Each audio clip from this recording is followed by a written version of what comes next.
भवन से जहां बिल जिस तरीके से शिवराज सिंह चौहान ने जी राम जी बिल पेश किया है संसद में, उसको लेकर विरोध प्रदर्शन की स्थिति जो है वो देखने को मिल रही है। विपक्षी सांसदों के द्वारा यहां लगातार विरोध किया जा रहा है। आप तस्वीरों में देख सकते हैं किस तरीके से महात्मा गांधी की तस्वीर लेकर जो सांसद है विरोध प्रदर्शन करते नजर आ रहे हैं। प्रियंका गांधी इन तस्वीरों में नजर आ रही हैं। दूसरी ओर समाजवादी पार्टी के सांसद जो हैं वो भी इन तस्वीरों में नजर आ रहे हैं। तो गांधी प्रतिमा के सामने ये विरोध प्रदर्शन किया जा रहा है और मनरेगा का नाम बदलने को लेकर ये पूरा विरोध प्रदर्शन है।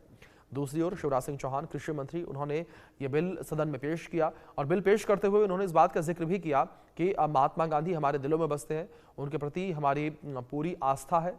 लेकिन इस बीच आप देख सकते हैं कि जी राम जी बिल को लेकर किस तरीके से विरोध प्रदर्शन की स्थिति जो है वो देखने को मिल रही है। संसद के बाहर गांधी प्रतिमा के सामने जो विपक्षी सांसद हैं वो एकत्रित हुए हैं, विरोध प्रदर्शन कर रहे हैं गांधी जी की तस्वीर लेकर। ये तस्वीरें स्क्रीन पर है आपके। तो इस प्रदर्शन में प्रियंका गांधी भी शामिल हैं। तो प्रियंका गांधी भी प्रदर्शन में शामिल हुई हैं। तस्वीरें स्क्रीन पर है आपके। सरकार के खिलाफ यहां जमकर नारेबाजी जो है वो की जा रही है। जी राम जी बिल के खिलाफ विपक्ष का ये प्रदर्शन है और संसद के बाहर विपक्ष का जोरदार हंगामा देखने को मिल रहा है। प्रियंका गांधी भी इस प्रदर्शन में शामिल हैं। ये बड़ी जानकारी है जो फिलहाल सामने आ रही है। बापू के पोस्टर के साथ यहाँ विपक्षी सांसदों का प्रदर्शन जो है वो जारी है। तस्वीरों में देख सकते हैं किस तरीके से विपक्ष के सांसद विरोध दर्ज करवाते हुए नजर आ रहे हैं। उनके द्वारा विरोध दर्ज करवाया जा रहा है। यहाँ पर मनरेगा का नाम बदलने को लेकर ये पूरा विरोध जो है वो देखने को मिल रहा है। बापू के पोस्टर के साथ विपक्ष का ये प्रदर्शन जो है वो जारी है। इसकी तस्वीरें स्क्रीन पर आपके इन तस्वीरों में देख सकते हैं किस तरीके से यहाँ विरोध प्रदर्शन की जो स्थिति है वो बनी हुई नजर आ रही है। तो ये तस्वीरें स्क्रीन पर है आपके। प्रियंका गांधी भी इस प्रदर्शन में शामिल हुई हैं। तो महात्मा गांधी की प्रतिमा के सामने ये विरोध प्रदर्शन जो है वो किया जा रहा है। बड़ी संख्या में आप देख सकते हैं सांसद किस तरीके से मौजूद है, किस तरीके से सांसद जो है छत पर भी चढ़े हुए हैं। हिटलर की तरह चलने लगे, सरकार हिटलर की तरह चलने लगे, बिल्कुल डेमोक्रेसी के लिए खतरा बन जाए, गणतंत्र के लिए खतरा बन जाए, तो हमारे पास सर्वोच्च न्यायालय के अलावा क्या रास्ता बचता है? महात्मा गांधी के 3 बंदर वाली कहानी तो हो नहीं सकती। तो इसीलिए सरकार जिस तरीके से संस्थाओं को रौंद रही है, खत्म कर रही है, प्रभावित कर रही है, तो अब हम लोग के पास एक ही रास्ते हैं, वो है न्यायालय। और नेशनल हेराल्ड मामले में तो सबको पता है ये पॉलिटिकल वेंडेटा है। और कभी सोनिया जी और पूरा गांधी परिवार जिसने अपना सर्वस्त्र दे दिया, जिसने पूरी संस्थाएं दे दी, पूरा अपना घर परिवार दे दिया, और उसको आप भ्रष्टाचार में जिस तरह आप आकंठ में डूबे हुए हो, कांग्रेस परिवार को आप भ्रष्टाचार में बार बार ले जाना, विपक्ष को खत्म करना, ये तो कहीं से भी समझ में नहीं। Sir,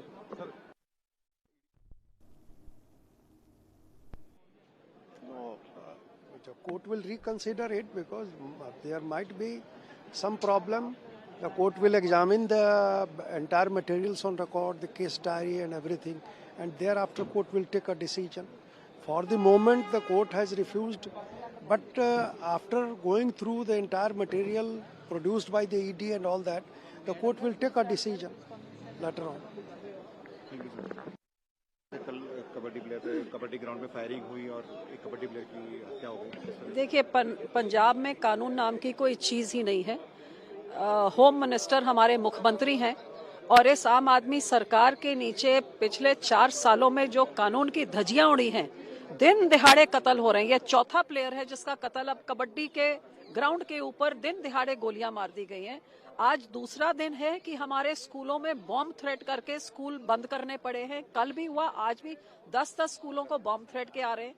दिन दिहाड़े दुकान हो, घर हो, बाजार हो, कब किसका कत्ल हो रहा है, चाहे नामी कोई सिंगर हो, कोई प्लेयर हो, कोई सेफ नहीं है। 5 लाख करोड़ की इंडस्ट्री पंजाब छोड़ के भाग गई है क्योंकि उनको इतने फिरौती के कॉल्स आ रहे हैं। गैंगस्टर्स का राज चल रहा है। सारी पुलिस गैंगस्टरों को जेल में बंद करके उनकी हिफाजत में लगी हुई है और वो गैंगस्टर फोन उठा के बाहर किसी को 5,000 रुपए देके किसी का भी कत्ल करा देता, किसी के घर पे गोलियां चला लेता है।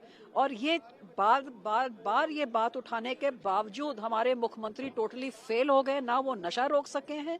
और कानून व्यवस्था का एक बॉर्डर स्टेट में ये हाल होना, जब आधा पंजाब BSF को दे दिया गया है, तो ये मैं समझती हूँ एक बॉर्डर स्टेट के लिए बहुत ही खतरनाक चीज देश के लिए है कि ऐसा राज, अब गैंगस्टरों की आपसी लड़ाई में लोग भी मर रहे हैं, तो बहुत खतरनाक हालात में। और इसी करके आप देखेंगे कि ड्रोन के राही जैसे असले आ रहे हैं, जैसे नशे बॉर्डर के पार से आ रहे हैं और रॉकेट लॉन्चर्स के साथ। उस केस को उसका संज्ञान तक लेने से मना कर दिया। लेकिन कोर्ट ने जो कहा कि चूंकि बिना FIR की सुनवाई नहीं हो सकती, लेकिन दिल्ली पुलिस के द्वारा एक FIR की गई है। वो तो अब की ना आनंद फानन में, लेकिन 10-12 साल से आप प्रताड़ित करने की कोशिश कर रहे हैं, आप हमारा मुंह बंद करवाने की कोशिश कर रहे हैं, आप साजिश रचकर हमें बदनाम करने की कोशिश कर रहे हैं। ये सब आपके पूरे देश के सामने दिख रहा है। सर, ये जो मेगा रैली आप लोगों ने रामलीला मैदान में किया, उसके बाद उमर अब्दुल्ला ने किनारा किया, इंडिया अलायंस का नहीं है, वो अलग बात है। ये कांग्रेस की रैली थी, बड़ी सफल रैली थी, लाखों लोग पूरे देश से आए और नरेंद्र मोदी और अमित शाह उस रैली के बाद कितने घबराए हैं, कितने बौखलाए हैं, ये आप सब जानते हैं। सदन में इस बात पर काफी चर्चा है कि मनरेगा का नाम क्यों बदला गया, उसमें जो भुगतान की प्रक्रिया है उसमें तब्दीली क्यों लाई गई। हालांकि सरकार का तर्क है कि हम 100 दिन के बदले 125 दिन कार्य दिवस। आप पूरा बर्डन बढ़ाकर राज्यों पर डाल देंगे और राज्यों के पास वैसे ही वित्तीय स्थिति उनकी बहुत खराब है, वो भी केंद्र सरकार के कारणों से। और महात्मा गांधी के नाम से इनको इतनी नफरत है, आज़ादी के आंदोलन के जितने हमारे स्मृति चिन्ह हैं उन सब से उनको इतनी नफरत है। वो नेशनल हेरल्ड हो, वो नेहरू जी हों, सरदार पटेल हों, महात्मा गांधी हों, नेताजी सुभाष चंद्र बोस हों, रविन्द्रनाथ टैगोर हों, ये सबके खिलाफ कुछ न कुछ साजिश रचते रहते हैं। राष्ट्रीय स्तर पर ये आज की जो कोर्ट के द्वारा इसको राजनीतिक तौर पर राष्ट्रीय स्तर पर कांग्रेस क्या प्रचारित प्रसारित करने हमें करने की जरूरत नहीं है। ये देश खुश है आज, ये देश। ये तस्वीरें लगातार आपके स्क्रीन पर हैं। तस्वीरों में देख सकते हैं किस तरीके से गांधी प्रतिमा के सामने जो है हंगामा किया जा रहा है, विरोध प्रदर्शन यहां पर किया जा रहा है। और दूसरी ओर जिस तरीके से बिल सदन में पेश किया गया तो शिवराज सिंह चौहान ने इस दौरान कहा कि महात्मा गांधी हमारे दिलों में बसते हैं, गांधी जी और दीनदयाल जी का संकल्प था। शिवराज सिंह चौहान ने कहा संसद के बाहर विपक्ष का जोरदार हंगामा बिल को लेकर ये है। और राजा राम को लेकर उन्होंने एक नेशनल एंथम बनाया था जिससे उन्होंने पूरे देश को जो है संगठित किया था।